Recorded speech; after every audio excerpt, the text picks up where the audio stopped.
ইফতার সামনে রেখে ছোট্ট একটি দোয়া 11 বার পড়ুন, সকল গুনাহ আল্লাহ ক্ষমা করে দিবেন। মনে রাখবেন, ইফতারের পূর্ব মুহূর্তে আমরা অনেকেই সময়টাকে নষ্ট করে ফেলি। ইফতারের পূর্বে আপনার সময়টাকে নষ্ট করবেন না। এই সময়টা হচ্ছে দোয়া কবুলের সময়।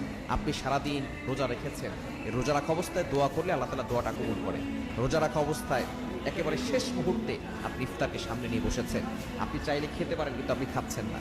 আপনার গলায় তৃষ্ণার্ত অবস্থায় আছে, আপনার পেট ক্ষুধার্ত অবস্থায় আছে, কিন্তু আপনার সামনে ইফতার আছে, বিভিন্ন রকমের আইটেম আছে, ঠান্ডা পানি আছে, শরবত আছে, কয়েক ধরনের খাবার আছে, খাবার খাচ্ছেন না। আল্লাহ তাআলা ফেরেশতাদেরকে ডাক দিয়ে বলে, ও আমার ফেরেশতারা, এই বান্দা খাচ্ছে না কেন?